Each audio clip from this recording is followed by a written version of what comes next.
Hey, good afternoon, mediums. Welcome to another episode of Live here on Keystroke Medium. It's season 2, episode 71. It's a super duper special episode today because I think we have more people than the history of the internet has ever had on Google Hangouts. The most dangerous episode to date. Hopefully, we do not break the YouTube. I am Josh Hayes here with Scott and Ralph. Today, we have Chris Borteau, Samuel Peralta, Risa Walker, Jennifer Ellis, and Sean Quigley on the show, all talking about Pets for Vets and their Tails of Dystopia anthology. Welcome, everybody, to the show. Hey, thanks for bringing us on, man. For having us. So we'll start out with Chris, since this was kind of originally your idea, and actually let's introduce everybody and make sure that we have everybody up and running here. So Chris, why don't you go first, introduce yourself, and then we'll go down the line. Okay, I'm Chris Borteau. And okay, let's go to Jennifer, and then Risa and Sam and Sean. Hey, I'm Jennifer Ellis. Hi, Sam Peralta here. I'm incognito at the moment, so you'll just see my avatar. Awesome. And Risa's Risa Walker. I'm joining Sam in the Avatar Club. So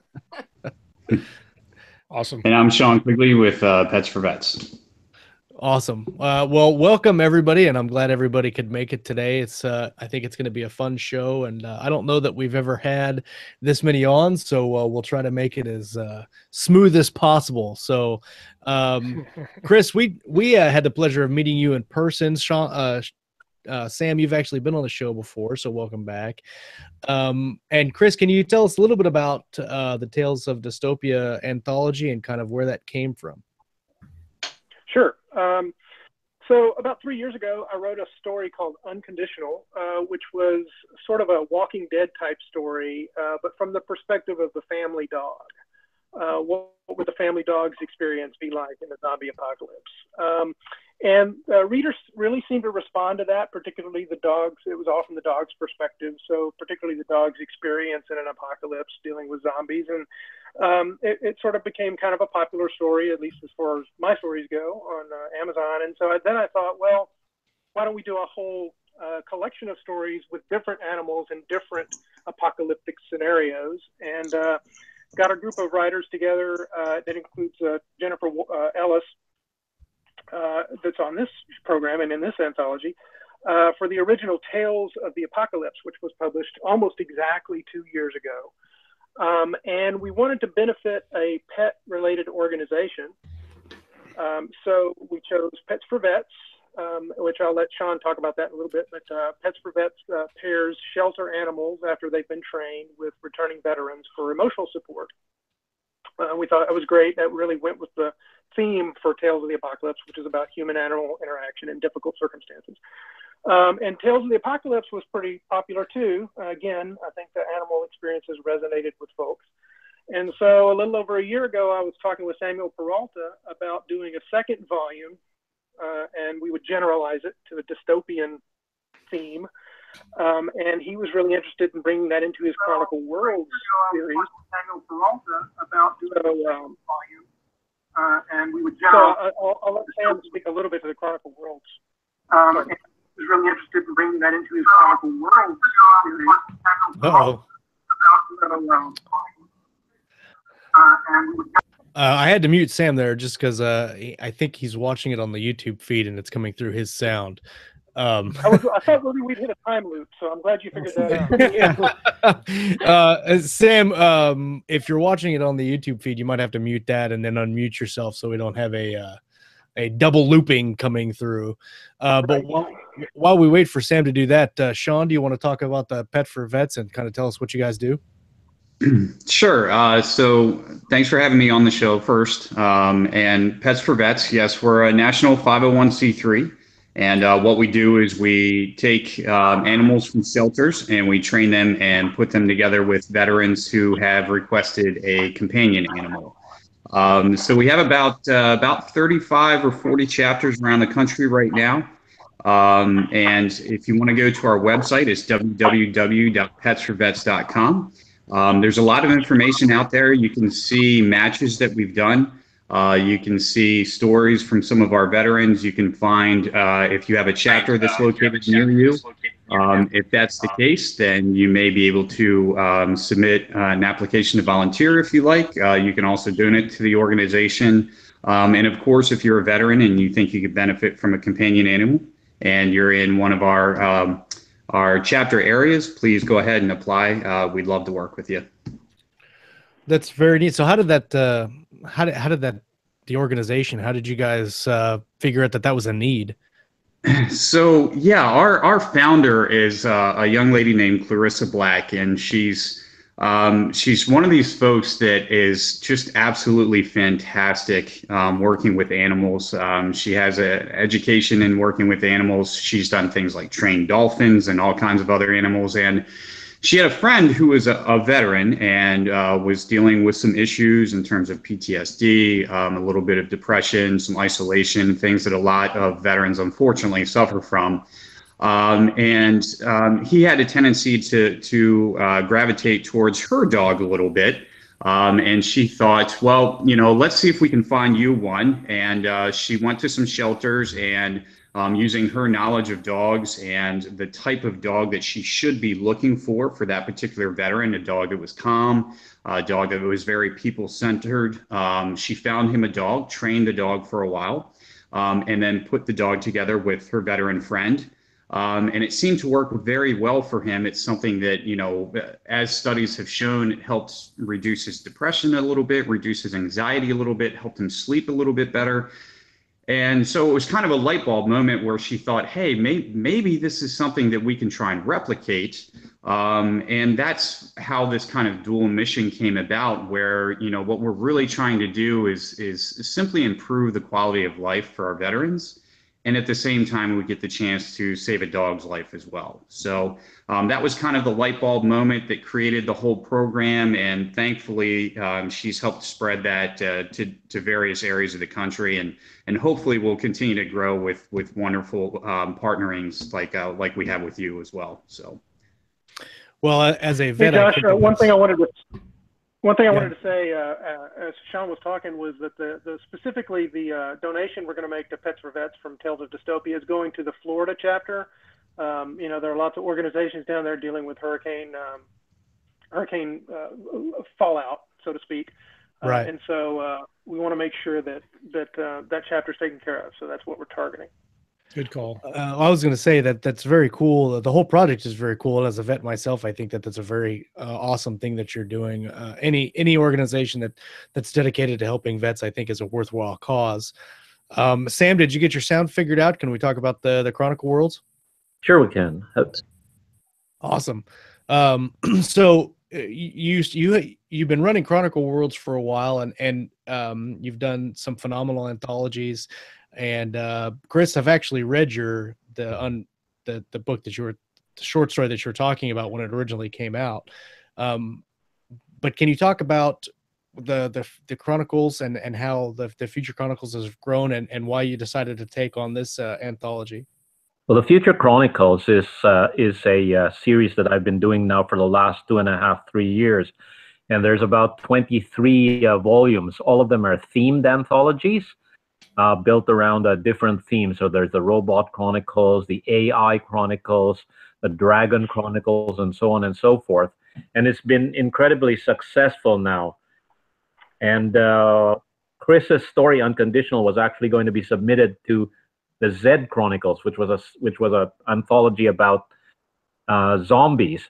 Unfortunately, I couldn't use it because it came a little bit too late in the production process, and we were about to go out. But I did read Unconditional, which was that story, and it was one of the most incredible stories I'd ever read. And I regretted that I didn't stop the entire process for Zombie Chronicles and include them there. But happily, it led to him putting together the anthology Tails of the Apocalypse and going on to help Pets for Vets. So as Chris said, a year later, he approached me with the thought of doing a second anthology underneath the Chronicle Worlds banner, because by this time, Future Chronicles had become sort of a publishing juggernaut. Every title in the Chronicles has gone on to #1 on the Amazon charts, And basically the marketing powerhouse that we have in the Chronicles, as well as in the community we've built, can only stand to benefit Pets for Vets. So I jumped at that suggestion because it was a way for me essentially to not only to help give to Pets for Vets, but also in a way to make up for my misstep in not including Unconditional in the earlier anthology. So here we are, and we're very proud of what we've put together. Chronicle World's Tales of Dystopia actually went to #1. It debuted in the top 10 of the Amazon anthology charts. It went to #1, stayed there for about a week and a bit, and it's still hanging on in the top of the charts. I think to date, it's sold a couple of thousand copies. It's had 40,000 page reads, and it's with support from people like yourself, Joss and Scott, and everybody else. We're hoping to be able to gather more momentum to be able to contribute more to Pets for Vets. I think that's a really cool thing, and I want to touch with Jennifer and then with Risa here in a minute. Jennifer, you contributed a short story to the anthology. Do you want to talk a little bit about that? Sure, yeah. So a key part of the short stories that Chris recruited us to do for Tails of Dystopia was that they had to hook into some dystopian fiction that we had already written, either a series or a lengthier piece of work. So my story is set on a farm in the after the crash. So it leads into my novel In the Shadows of the Mosquito Constellation, and it's a bit about a post. I wrote it actually at the time when peak oil was a big concern, although it may still be a big concern, but you don't hear about it quite as much. So the idea that the world had run out of oil. So a farm of survivors that had kind of prepped. They had prepped for the apocalypse, so we're doing relatively well and have to deal with the questions of whether to take in refugees and help people that didn't prepare nearly as well as they did. So it's set from the perspective of a border collie. It's because it's a working farm, they have lots of farm animals, and border collies and German shepherds are a pretty central part of the farm. So in the original novel, there were actually a ton of animals, so it was really quite convenient that I had to write from the perspective of an animal. So yes, it's the story from the perspective of Emmett, a border collie who's was herding sheep and cows, but actually had to be recruited into protecting the farm because one of the German shepherds is losing his mind, according to one of the farm leaders. So it's a border collie recruited into a position that he's not really sure about doing, and so he has to make some calls in terms of whether he raises the alarm. The farm appears to be being stalked by someone, they don't know who, and Emmett has to decide what he's going to do about it. So who's smarter, border collies or German shepherds? Because I'd like to start an internet fight. I think they're both in the top 5, but I'm pretty sure border collies are #1, aren't they? But German shepherds are 2 or 3. Yeah, they're both pretty smart beasts. Like way smarter than a host of keystroke medium, probably. Right. About 4 times, I think. Host and then border collie is like way up here. Only was it I know when I read Unconditional, it was kind of cool to the way that Chris wrote it as from the perspective of an animal and from the dog. What kind of thought process or research did you go into kind of crafting that narrative so we could see that it was from the dog's point of view? Yeah, so it was tough. So I've had border collie. My parents had border collies when I was younger, and so they're on their 3rd border collie now. So and I live in the same community that the border collie does. So I do spend a fair bit of time with border collies. So I've spent a lot of time studying their kind of behavior and their intelligence. It was hard though. My original story in Tales of the Apocalypse was from the perspective of a cat, and that was actually easier in a way because I have cats and I could kind of slide into the thinking of a cat more easily. Dogs, it's hard, right? Cats are like 90% attitude. So Yeah. Right. Hold on. Ralph is our keystroke medium cat expert. I'm the cat representative, cat lover. Right. Yeah, so Chris and I had to have a few back and forths on the dog because I tended to anthropomorphize my dog quite a bit. I was going for kind of a Watership Down kind of perspective where the animals are quite bright and have a full inner life and culture. Right. Whereas I think if you read Unconditional, Chris went more for the exuberance of dogs, right? And that like kind of really watching dog behavior and what the dog might be thinking based on that behavior, right? Whereas I wanted he called it an intellectual dog. So I wanted more of a, it was just a different take, right? And it's really interesting when you look at animal literature on how we deal with animals, right? How much do we anthropomorphize them and make them like us versus how much do we make them how we see them in life and try to make some guesses as to what they're thinking. So it was a very interesting and fun process.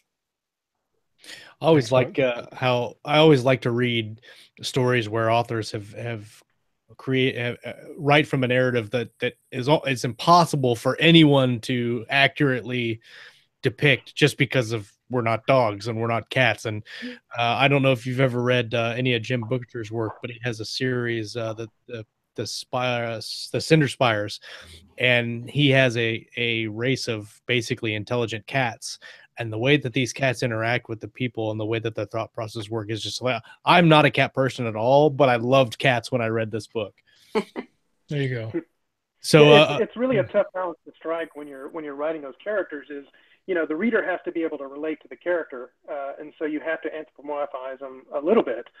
But if you do it too much, then you've just got Redwall. You've got animals running around in clothes with swords or whatever, and it really is not a realistic depiction as much as you can have one of those. So the same type of thing transfers over into writing like aliens or monsters or stuff. I have several non-human alien type things and some stories that you run into some of the same. How unhuman can you make their thought process and still make it enjoyable to read is the problem. So. And it's, like we do, and how intelligent do you make them, right? I mean, my husband likes to joke that we had a cat once who wasn't all that bright, and he liked to joke that it was just a brain stalk, right? And, but, when you're writing about them, you don't just want to write about a brain stalk walking around, like, just, so. Exactly. Yeah. Right. So Risa, do you want to talk a little, talk a little bit about your story and what it's about for the anthology? Sure. I write time travel, and there is a dog in the middle of the story by the name of Daphne. So mine's a dog story too, but I took it in a slightly different direction because time travel is confusing enough for humans. And Daphne was seeing the time travel changes because she was in the middle of like this safe area that only people with the Chronos gene or underneath the Chronos field can see that there have been changes in the timeline. So Daphne is very much a dog, and I have dogs. She reacts like a dog. She is interested in her squirrels. She is interested in her food. She is interested in her pets. I think to a certain degree, she's very similar to she's an Irish setter, but she's very similar to the golden retriever that we have currently, Griffin.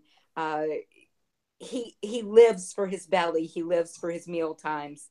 And her primary, the thing that she likes most about the fact that she's got multiple iterations of her owner walking around at one point is that that's more opportunity for snacks and more opportunity for pets. But at the core of it are these evil time traveling devices from her perspective that are causing the problem. It's a little bit painful for her whenever they go off, and she can tell that her people are stressed out about what's happening in their lives. And what she really wants more than anything else is to get rid of all of the Chronos medallions. But she's a dog. She has to play a smaller part, but she does get a little bit of heroism in there at the end, and she does manage to well, she's planning to take on her main nemesis, Fat Squirrel. So this is yeah, that's my current dog is not that much of a squirrel fighter, but we've had them before that as soon as they see them in the yard, they take off. And in the books, that was always Daphne's thing. If she saw a squirrel in the yard, she wanted to go out. So you got to do your duty as a dog. Really. Most of my characters. Everyone has their nemesis, don't they? So. I had a dog that we used to watch him, and he'd be in the backyard, and the squirrel would be on the tree like 3 feet behind him, just looking at him. And you think dogs have like these super keen senses, and they're in touch with nature. And the squirrel is like almost standing on him, and he doesn't have a clue. And then the squirrel mocks him, and then they chase each other around. It's great. We had one some years back who she would always chase the squirrels. And one day she was running out in the backyard and a squirrel literally fell out of the tree in front of her. And she just stood there shocked. She couldn't do anything. She ran back to us because she didn't know what to do. That wasn't part of the game. That's it awesome. was not supposed to actually be catchable. That's awesome. You're like, now what? Cheating, squirrels breaking rules. And Chris, I saw that I was looking through the table of contents here, and it looks like, I mean, you obviously did the acknowledgments and you helped put it together. Did you write a story for this? No, I didn't do one for this one. I had enough to do just editing them. I did do a forward for it. So I thought, it was enough to, and honestly, I kind of cheated on Tails of the Apocalypse because I'd already written Unconditional, and I just kind of slotted it into the back of the anthology. So I didn't really have to write one for that either. So that's how that worked out. It's always good to have a big personal backlist on your thumb drive in case you need a short story for something. you never know when somebody's going to need a short story on short notice. Right. See, keep them ready.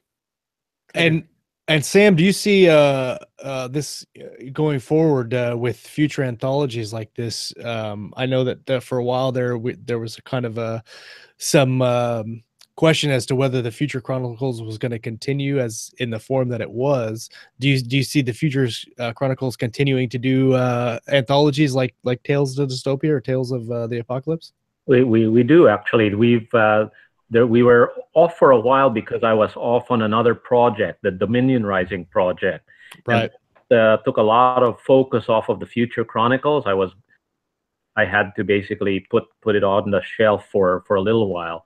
But the beauty is that the Future Chronicles, several aspects of it. It's got the Chronicle Worlds aspect is one of the spin-offs, if you like, that I have. And what Chronicle Worlds does essentially is it collects stories that are done in other worlds, or it produces anthologies where I work in conjunction with another editor, such as Chris Porteau. I've already done some in the world of Phaland, which is a fantasy world created by Anthea Sharp, and another one in the Paradisi world, right, which was created by a couple of other a couple of other people who basically helped me manage the production of the anthology, and because of that, I'm able to continue doing this work. So we've got maybe another 8 volumes that are already planned. They're about 90% filled at the moment.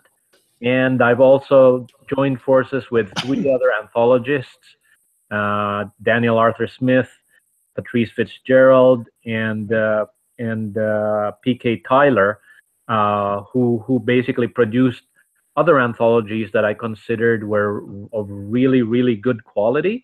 And we put together a group called Paradigm Science Fiction and Fantasy to encourage more short stories from independent writers, because this is one way of actually spotlighting authors. There's actually a call out now for space opera stories for the best of Beyond the Stars, which is edited by Patrice Fitzgerald, and that volume is coming out in April. Uncommon Evil is one that's edited by P.K. Tyler, and that just closed the call for anthologies. And I'm coming out with the Gamer Chronicles, Chronicle Worlds Halfway Home, which is based on a world by Hugh Howey, and a few others that are going to be very good to see.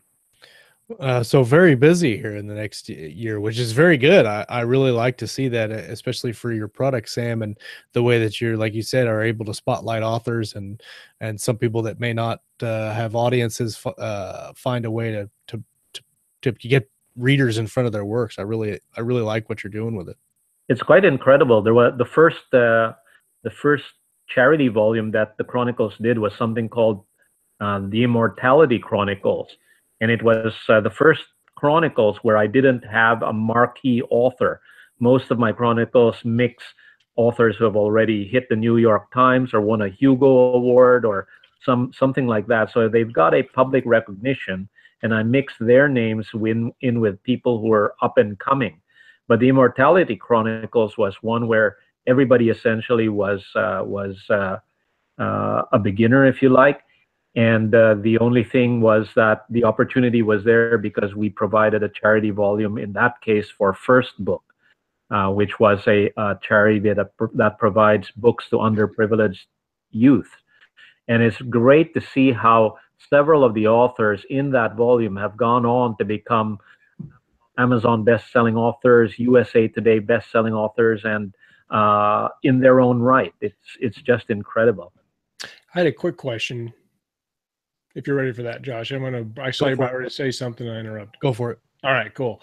I know you mentioned earlier with the anthologies that one of the requirements was these stories, each individual short story author, the story had to be related to some of their other work. Is that correct? Sorry, for my in the Future Chronicles case. I thought there's connections. I guess what I was looking for in Tails of Dystopia and in some of the Chronicle Worlds. If the series is called Chronicle Worlds, then the story has to be set in a world that has been predetermined before. Okay. So for example, in the case of Chronicle Worlds Halfway Home, the stories in there are based on Hugh Howey's Halfway Home. Okay. In Tails of Dystopia, what the requirement was that the stories be based on a world that's been pre-created by one of the authors. So it links back to their worlds as well. I'd be curious to for something like the Future Chronicles main, the main set where you have the Gamer Chronicles or the Mars Chronicles to link back to anything. Okay. I guess what I was looking for is I know a lot of, like when I write a short story, a lot of times there'll be a connection, even if it's kind of more of a Easter egg between the story I submit to an anthology and like something else I've done. So I'd be curious to know if anybody else that's writing for this has links back to their other stories. I think most of the books, most of the stories in the Chronicles have got Easter eggs, links back to their own worlds or series, and it actually works very well to funnel the readers into those series, because if a reader likes your story, if a reader likes, for example, Risa's story in Tails of Dystopia and wants to know more about her Chronicle world, her Chronos series, well, that's great, because that reader now has got volumes of books where he can go, right?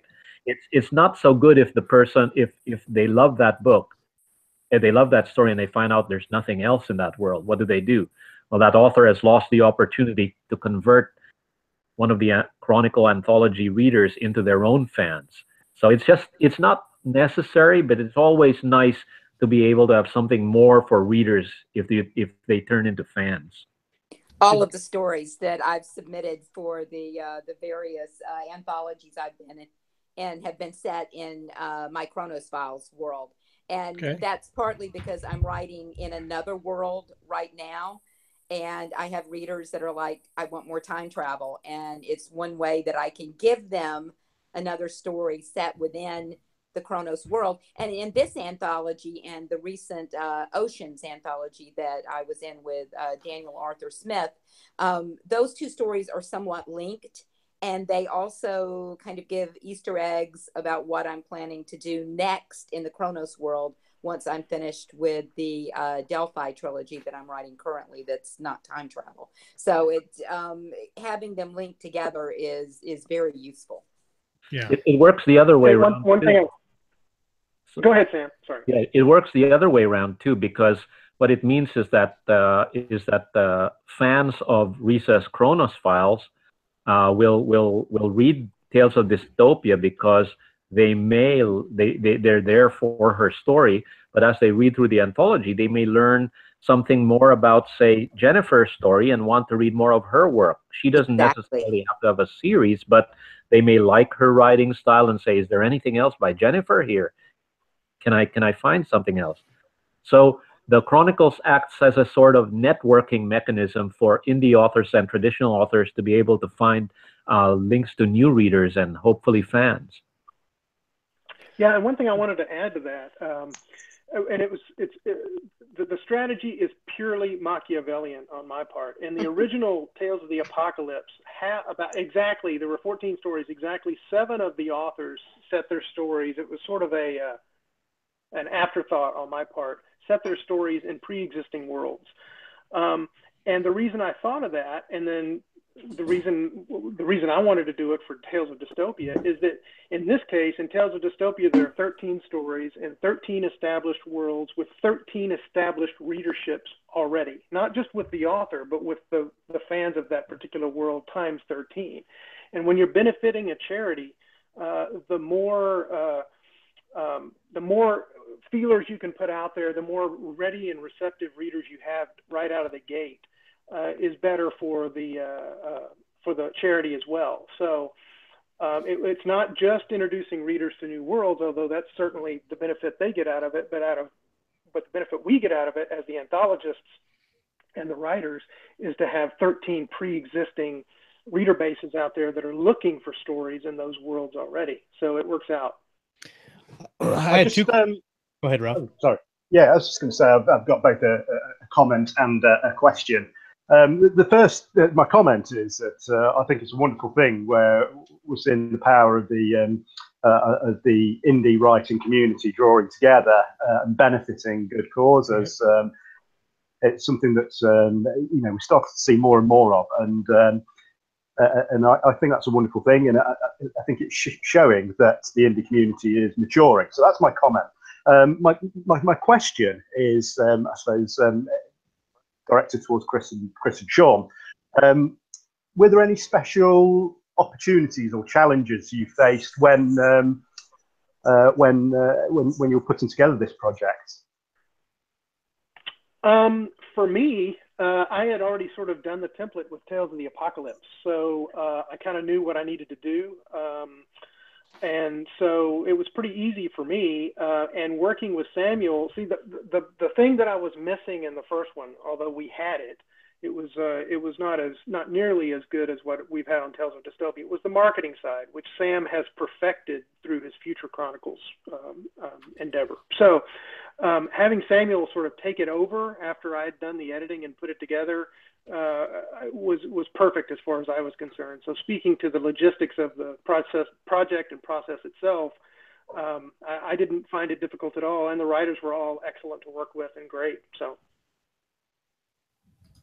For my part, For my part, it was similar. A lot of the work in the Chronicles is indeed assembling all of the stories, reading through the stories, making sure that they're good enough, getting someone to edit or doing the edit myself, and then putting it together in the volume, and all that. Although I've got that to an art as well. If I didn't have to think about that, and I had an editor like Chris that I could trust with that, that just helped it immensely. Then I could focus on what we needed to do in order to sell this book and to make the plans, not just for the immediate launch, which did very well, but also for the longer term. What can we do to keep this going and to keep the awareness on, so that we're able to contribute not for the longer term. We were able to do that because, again, there's the incredible support, not just from Chris, but also of the authors and folks like Keystroke Medium, who jumped in to help us basically push this and get some awareness out there. So thank you very much for helping us with this. Oh yeah, absolutely. Whenever there's a great indie product that we catch wind of, we want to do everything we can to push it.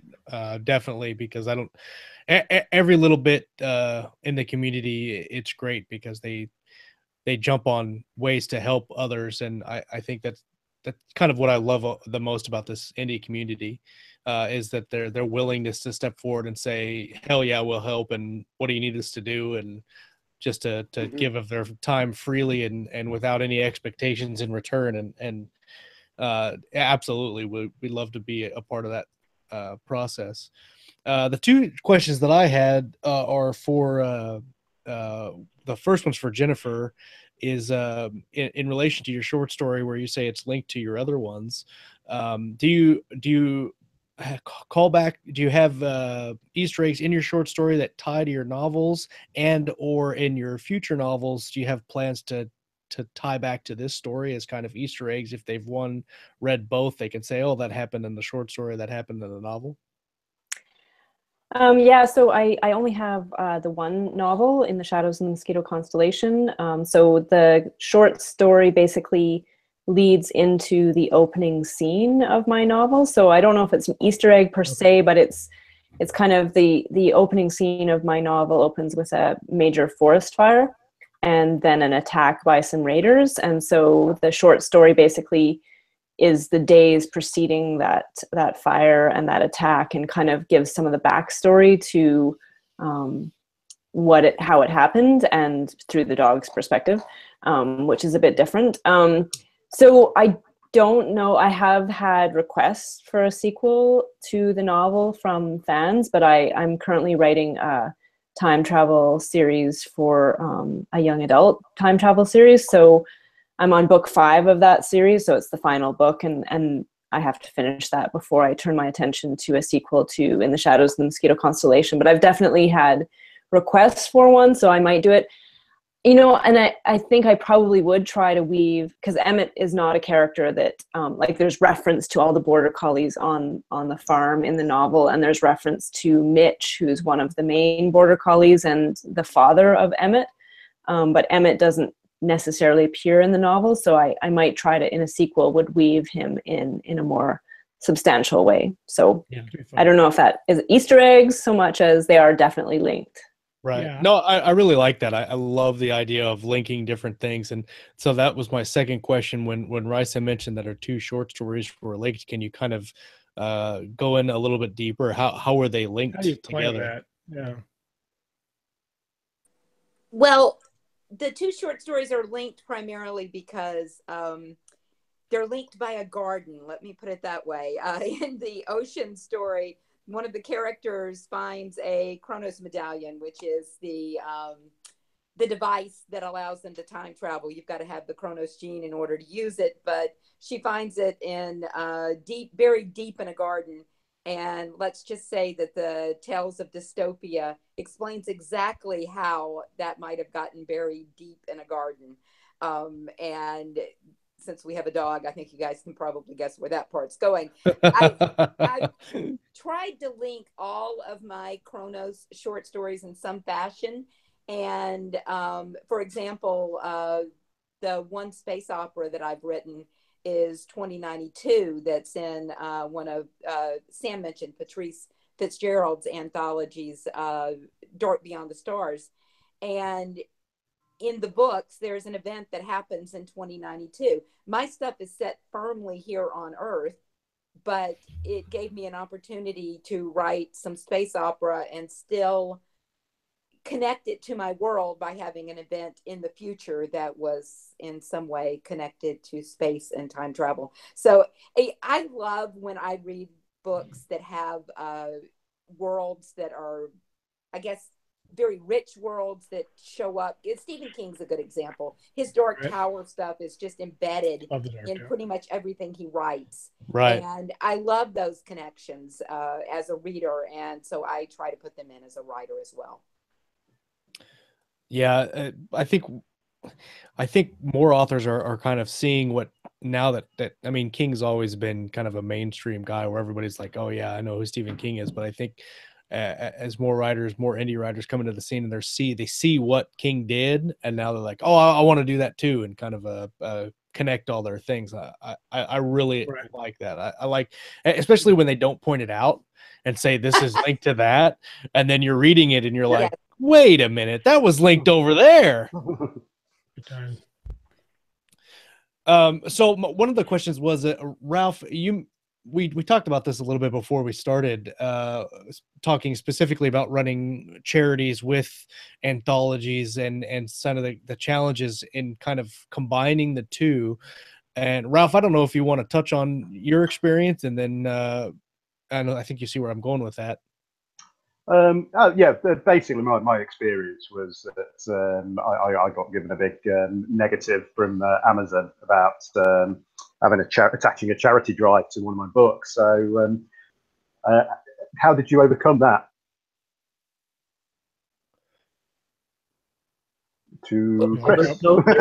Sorry, there's no real, Amazon never gave us a problem. I've run 2 charity volumes right now, but I run them a little bit differently.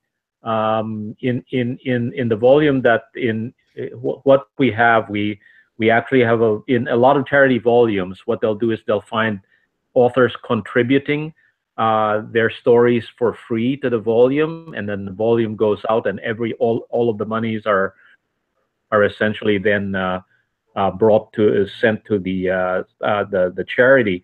Amazon has got copyright problems with that because there are no real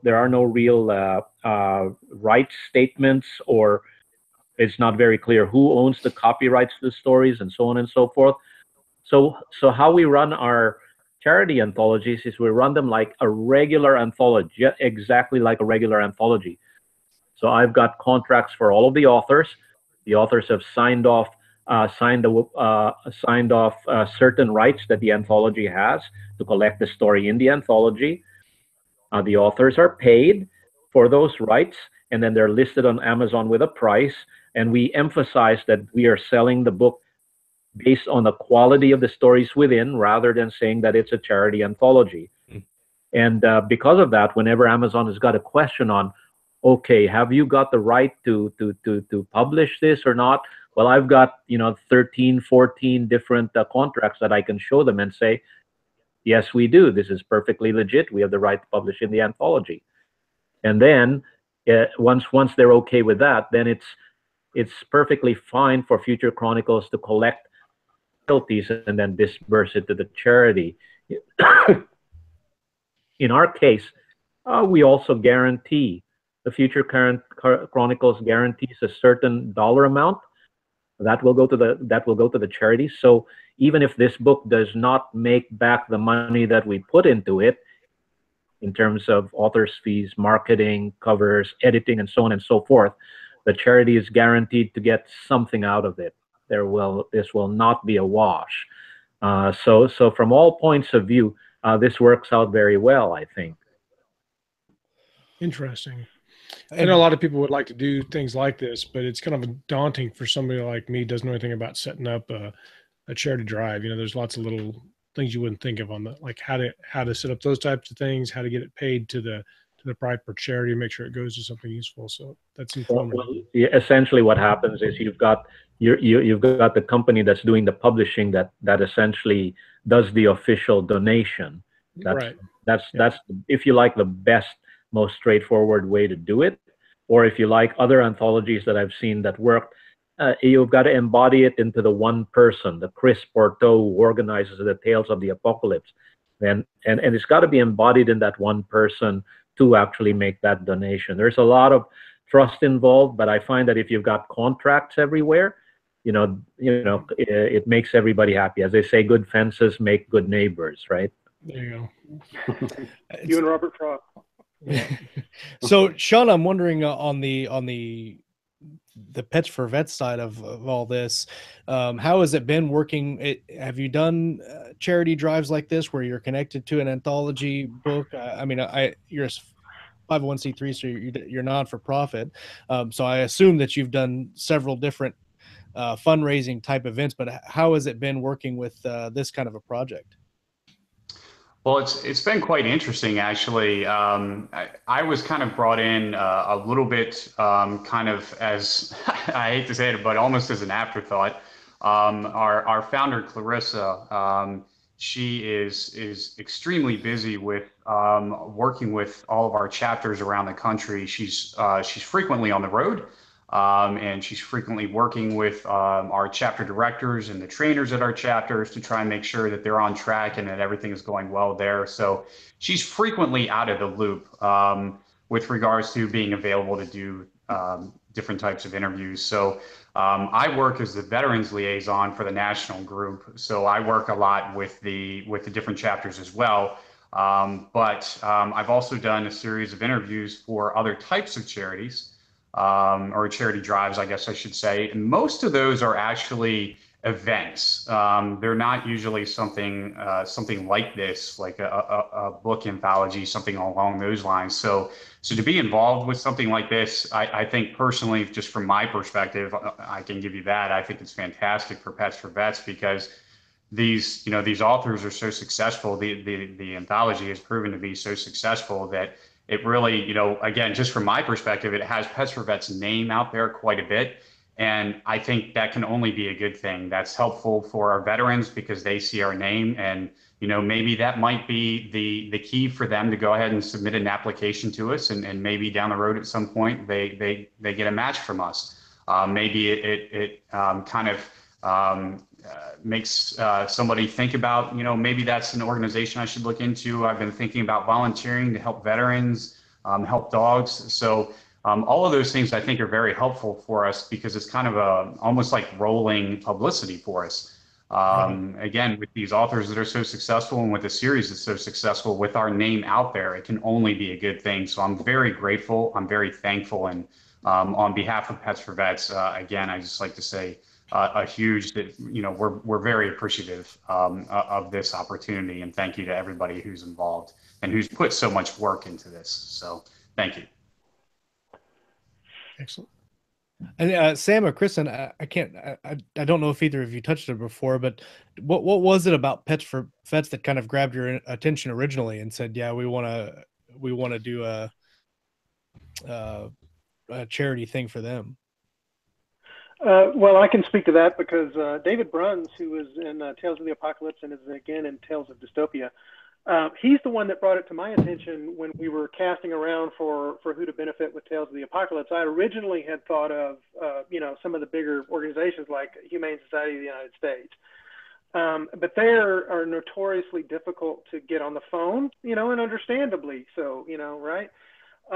So I had reached out to them, and I think I had gotten an email response or something. But David said, "Hey, I'm a veteran, and there's this Pets for Vets organization." And I looked into them, and I was like, "Oh yeah, this would be very, very cool." Not just because it's a cool organization and it's benefiting both shelter animals and veterans, but also because the theme, if you want to grab a theme from both anthologies that just overarches both of them. The human-animal interaction and relationship, particularly in dire circumstances, like an apocalypse when the world ends, and they become your best buddy. A dog will never stab you in the back. A dog will never try to take your job. A dog will never do any. In fact, a dog will likely jump in front of you when an enemy attacks than they will run in the other direction. And you can't say the same for humans all the time. Right. So, and I know I picked on a dog, but I have my my Pets for Vets. This is my Pets for Vets animal that I got the last time for Tails of the Apocalypse, by the way. Nice. Yeah, exactly. Can you see you got the bandana here, and you got the Pets for Vets symbol here. Oh, that's so cool. And anyway, that's my mascot. Nice. So anyway, it was just a perfect match, both thematically, and we couldn't have picked a better organization to work with, and in terms of wanting to benefit, both constituencies for that group. So We've got several veterans on the writing team as well. And Christie was in a previous interview, and she was in the Navy. David Bruns is where was he? He was a submariner in the Navy as well. That's excellent. So, and I think every single author on the team has had their lives touched by veterans, has had family members who were part of the military, who contributed to this. I myself also have those ties. That and the ties to pets and animals that all of us have actually created a bond in the team that I've never seen with any other charity anthology that I've worked with. And I've worked with quite a few, not just my own, but others as well. So what happened to this project is it became very personal. It became a project where every contributor to this, be they editor, anthologist, writer, all artists, all of them had a link to what the project was and a hope that it succeed. And the same goes for a lot of our readers as well. A lot of our readers, either had a connection to the anthology because of a veteran in their lives or an animal in their lives. And I tell you, there's a lot of people who are waiting for the Tails Volume 3 now. They're just coming at me, and I'm sure they're coming at you too as well, Chris. Yes, exactly. So plans to do more charity events with future volumes? Are you going to continue your relationship with Pets for Vets, or what do you see there happening with the Tails collection? I mean, just speaking for myself, I don't want to speak for Sam, but I'm interested in doing another volume at some point in the future. Again, it was 2 years between these two, but absolutely, I can't think of a better organization than Pets for Vets to benefit. So I'm on board with that. Very cool. I might have to finagle my way in there. I've got a 6-pound Shih Tzu that I might be able to turn into like a really cool hero of some life and death story. I'm going to talk to family to give this have a story ready just in case. Right, you just got to have one laid around. I just happen to have this here if you're interested in this. That's right. Yeah. Completely We're looking for pet octopuses next time. No, yeah.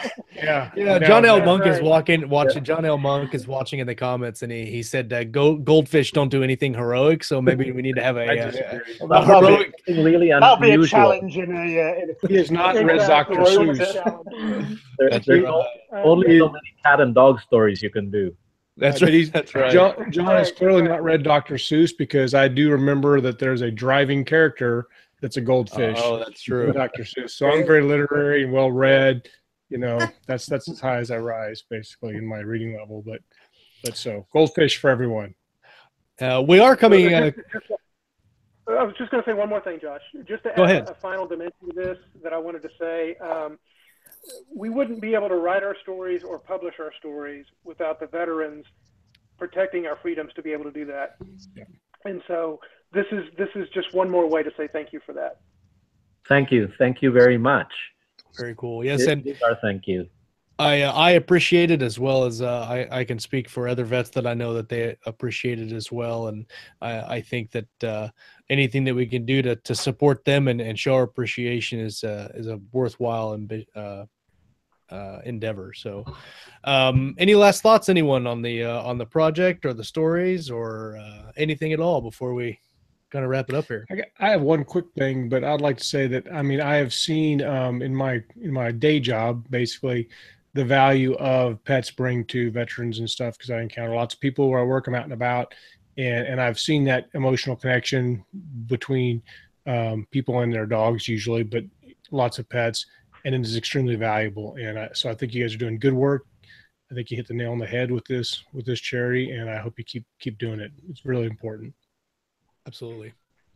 And as a representative from the other side of the pond, our militaries do work so closely together that anything to support your soldiers and your vets only it tangentially benefits ours as well. So thank you as well from over here.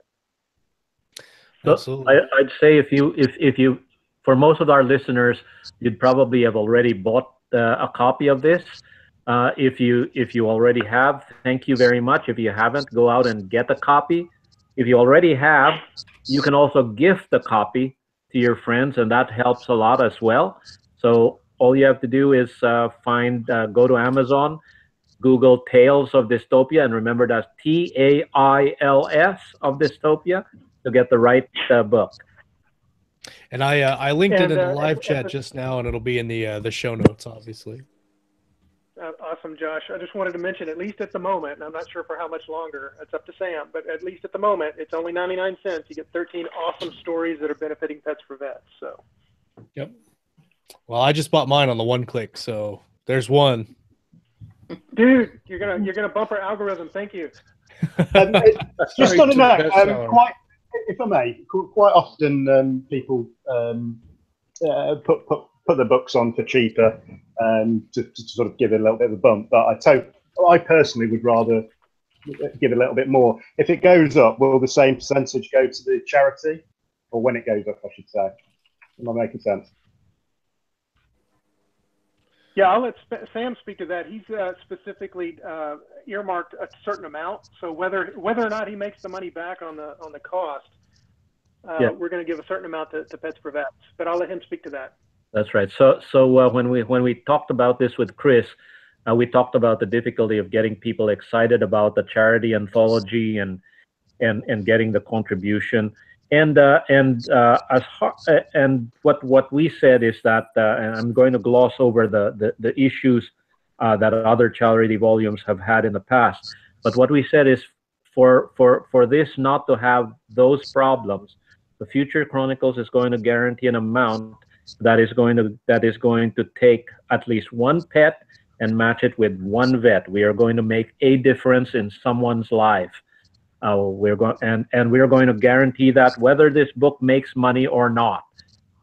At the moment, we haven't recovered all of our costs, and I anticipate that it's going to take that long tail to be able to cover the costs.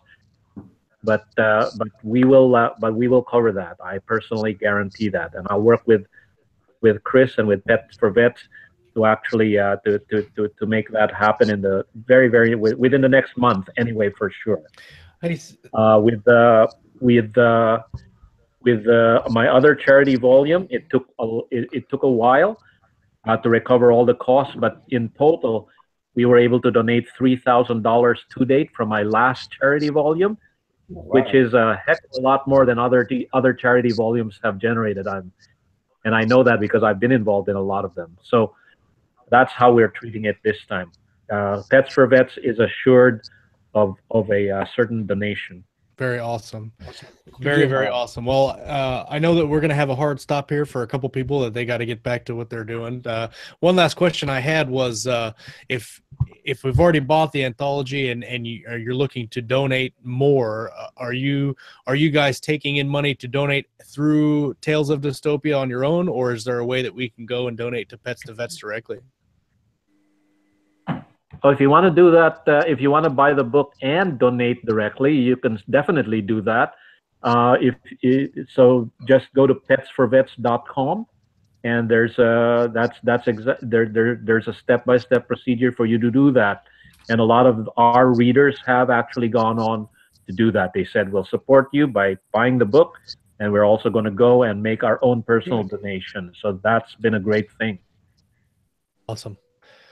Well, thank you, everybody, for coming and hanging out with us today. It's been really fun to learn about this cause and hear what everybody had to say about the project. It was very cool. Jennifer and Risa and Chris, we're going to have to get you guys on the show for your own episode. It's there's a lot of stuff to talk about, and unfortunately, in the short amount of time that we had for everybody, could really dive deep into your minds. Good. We like to dive into your mind. Literary experiences. Right. And Easy for you to say.